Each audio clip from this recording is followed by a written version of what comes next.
E aí, errado aqui? Se você quer deixar a sua pergunta para o próximo Errado Responde, não esquece de colocar a hashtag Errado Responde na frente e a sua pergunta, para eu saber que você quer que eu responda ela em um vídeo e não nos comentários mesmo. Então vamos lá. Rato das Ondas. Ainda está com aquelas pernas musculosas ou voltou a ser aquele moço esbelto e sexy? Eu acho que voltar a ser esbelto eu não volto mais não. Eu tô, acho que até um pouco maior do que eu tava antigamente.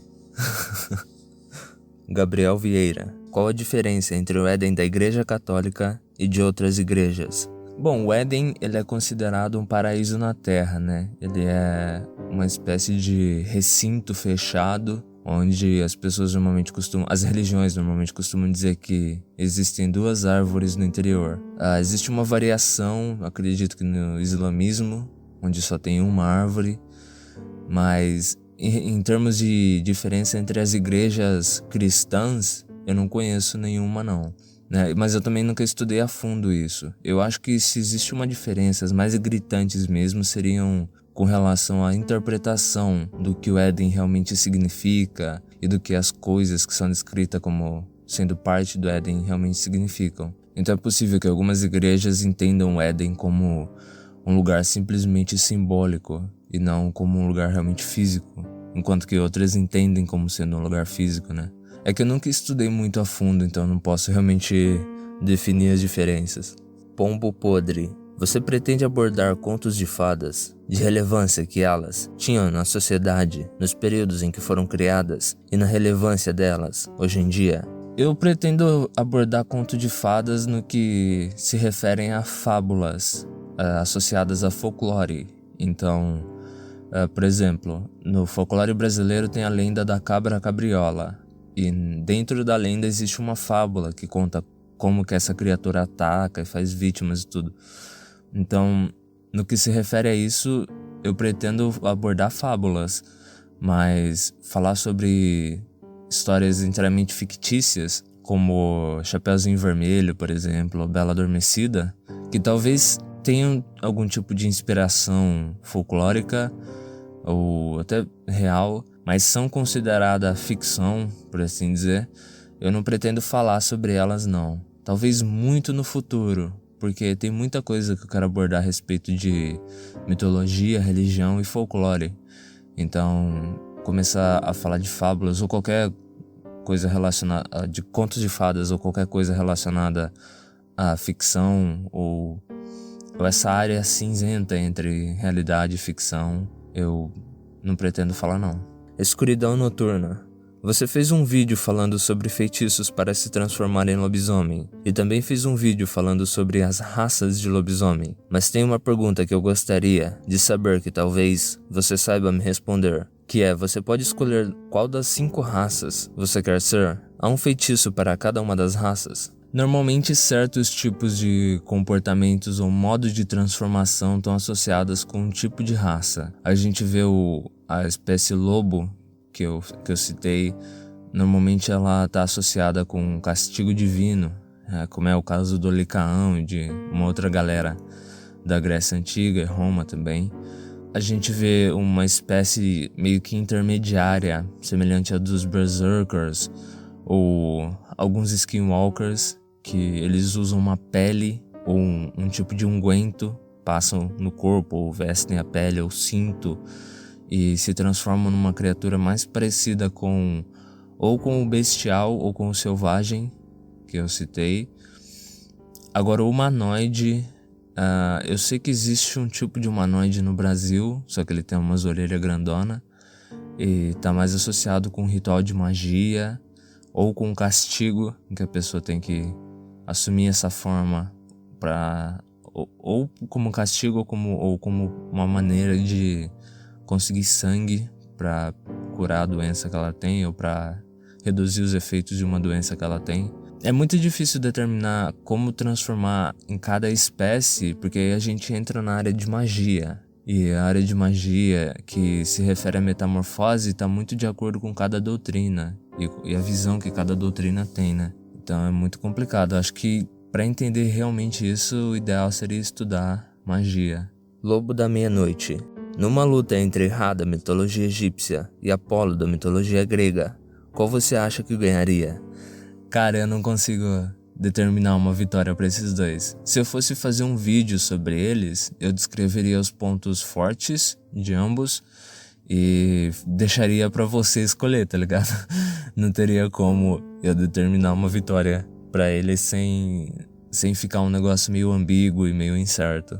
Então eu não consigo fazer, não. Bunny MC, pretende falar sobre Cães do Inferno? Pretendo sim, pretendo falar mais ainda a respeito deles e abordar também, porque Cães do Inferno às vezes podem estar associados com lobisomens, então seria legal eu estudar eles um pouco mais a fundo pra falar na série de lobisomens que eu vou fazer, provavelmente ano que vem. Eu tenho um vídeo antigo onde eu falo sobre eles, mas seria bem interessante abordar mais a fundo mesmo. Felipe Gouveia, acha possível o apocalipse de lobisomens? Cara, só foi essa metade da pergunta que eu entendi, o resto eu não consegui decifrar não. Mas eu não acho possível o apocalipse de lobisomem não, porque a lenda do lobisomem ela não tende a ter uma noção muito contaminada. Não é que nem naquele filme Anjos da Noite, onde tem o personagem William, que ele vai transformando as pessoas e vai contaminando o mundo, e é o irmão dele, o Victor, acho que tem que... Não é Victor, é outro cara, o vampiro lá que é o irmão dele, tem que criar milícias pra caçar os lobisomens, senão eles vão tomar conta do mundo. A lenda do lobisomem real ela é muito mais obscura, ela não é um negócio muito pra fora que você vai ver manadas de lobisomem ou matilhas de lobisomem correndo por aí. A ideia é que ela é mais uma condição maldita, que ela se mantém num certo nível de equilíbrio no mundo. Então o lobisomem normalmente não transforma várias pessoas. Quando ele ataca, ele mata as pessoas pra devorar a carne ou beber o sangue. E a lenda do lobisomem normalmente diz que uma pessoa que mata um lobisomem... Eita, olha o trem. Ela passa a assumir aquela forma. Isso é muito comum no Brasil, inclusive. Uma pessoa mata um lobisomem, ela começa a carregar aquele fardo. Então, é meio que uma questão que tem que existir um certo tanto de lobisomem, por assim dizer, no mundo. Mas não é algo que vai tomar conta de tudo e a gente vai ficar todo lascado aqui.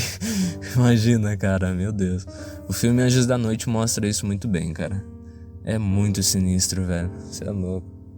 Exture the Hedgehog. Você sabia que os anjos também são considerados divindades, mesmo não sendo deuses? Se você for parar para ver a definição da palavra divindade, você vai encontrar duas que são bem relevantes nesse caso. Que a primeira é que diz que são seres divinos e a segunda diz que são seres passíveis de adoração. Então, se a gente for parar para entender do ponto de vista das religiões abraâmicas, os anjos são realmente seres divinos, só que eles não são passíveis de adoração, né? É uma contra-recomendação, inclusive. Anjos não podem ser adorados. Então, sim, eles são divindades no sentido de serem seres divinos, mas não é o ideal adorar eles como sendo deuses ou algo assim, né? Não é recomendado, digamos assim. Acredito que fica bem claro, né? Os anjos que querem ser adorados, a gente não chama eles de anjo mais, né? A gente chama eles de demônio. Então, é todo esse o lance do inimigo, né? Do opositor, do Satanás lá. Que ele quer ser adorado. Ele quer ter a posição de Deus. E aí a gente já desconsidera eles como sendo anjos, né? Diego: mano, e sobre aquela criatura que você viu no telhado? Você achou alguma coisa a mais?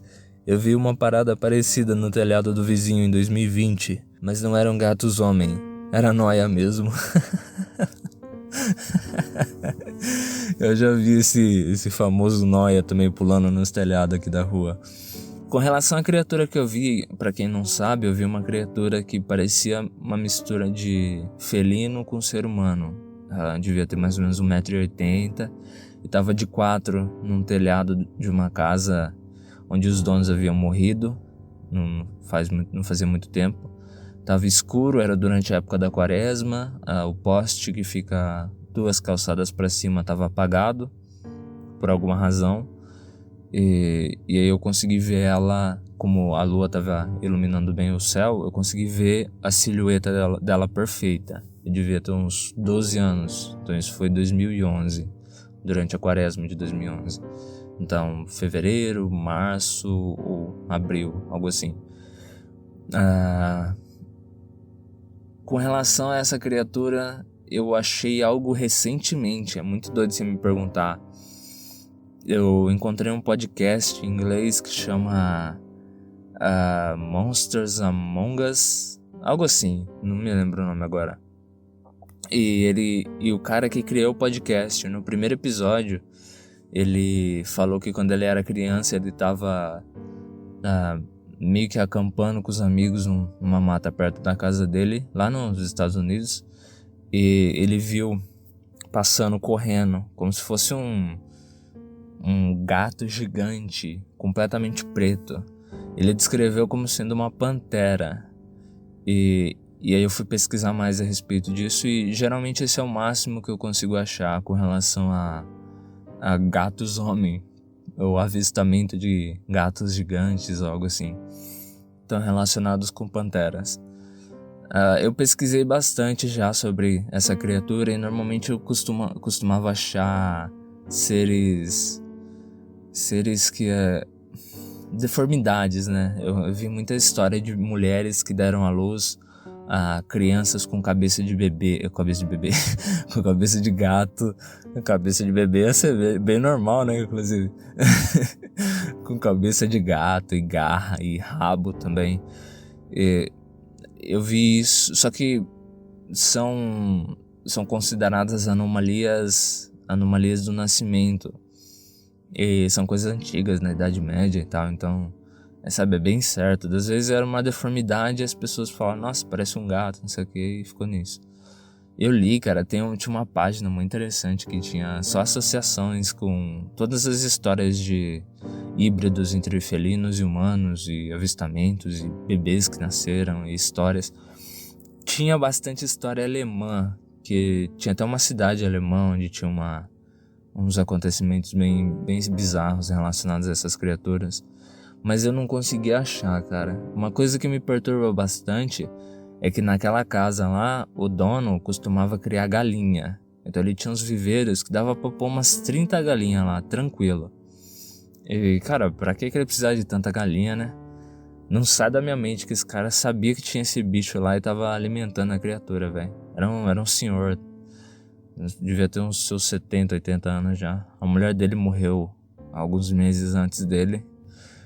Nossa, mas você tá maluco, cara. Essa história, ela me quebrou psicologicamente falando, porque geralmente você escuta as pessoas falando, eu vi isso, eu vi aquilo e tal, foi um vulto, foi mais ou menos assim, não sei o que. São experiências incertas e são experiências de outras pessoas. Como eu tive a experiência, eu tava olhando diretamente pra criatura. Ver alguma coisa daquele jeito que não faz sentido existir, aquilo te dá um nó muito sinistro na cabeça. E eu acho que foi principalmente aquilo que culminou eu acabando criando o canal muitos anos depois, porque essas histórias ficam na minha mente e eu não consigo parar de considerar que outras coisas também existem. Se aquele bicho existe, que mais será que existe? Mais bizarro que não foi como se o bicho estivesse só lá de boa. Ele virou a cabeça e olhou pra mim. Então ele percebeu que eu tava olhando pra ele. Você tá maluco, velho. Nunca vai sair da minha mente a história. E ainda bem que eu gravei um vídeo, então eu posso voltar e ver os detalhes e sempre tá lembrando perfeitamente como é que foi, sem ficar inventando, coisa assim. Porque acontece isso, né, da memória mudar e tal. Kisame. Se um barco tiver toda a sua madeira restaurada, ele continuará sendo o mesmo barco? Eu acho que eu já ouvi a respeito desse experimento de pensamento aí. Não sei se foi Thomas Hobbes que fez, que criou isso aí. Acho que tá relacionado com o barco de Teseu, alguma... São umas paradas assim que eu lembro, mas eu não tenho certeza. Eu sei que a questão é saber quando um barco se torna um novo barco, conforme você vai substituindo peças, né? Então, eu entendo que é um experimento de pensamento e tudo mais, mas pra mim é um negócio que não faz muito sentido. Se você tá tirando peças de um barco e construindo outro, não tem por que você tá fazendo isso. Você só substitui se as peças estiver ruim e não dá pra construir outro barco, sabe? Mas eu acho que a partir do momento que o barco se torna... Se você tira todas as peças de um barco, substitui elas e usa as peças para construir outro, o barco que você construiu com as peças é o novo, né? E ele se torna um novo barco a partir do momento que ele tem 100% das peças. Então, se você substituiu 1% das peças do barco, ele continua sendo o mesmo barco, só com algumas peças substituídas. Se você substituiu 99%, da minha visão é a mesma coisa. Existem peças do barco original ali, então ele continua sendo o barco original. Aí só se torna mesmo novo barco quando você substitui 100%. E aí no caso você tiraria 100% de um e colocaria 100% no outro, né? Então o barco que você construiu com as peças que você tirou seria o novo. Eu sei que esse experimento provavelmente é muito mais complexo do que isso. Então eu não vou dar uma solução aqui. Eu já tenho isso em mente, cara. Filosofia, pra mim... Cara, pra mim filosofia acabou, velho. Eu não consigo estudar mais filosofia. Desde que eu fui fazer aquele primeiro vídeo, A Origem dos Humanos, que eu tive que estudar sobre naturalismo filosófico. Aí eu percebi que filosofia você consegue se convencer de tudo que você quer. Então, pra mim não tem condição, não. Então é isso, esse é o Errado Responde de hoje. Eu espero que vocês tenham gostado e até semana que vem. Eu sou o Errado e esse é o Erro do Mundo. Adeus.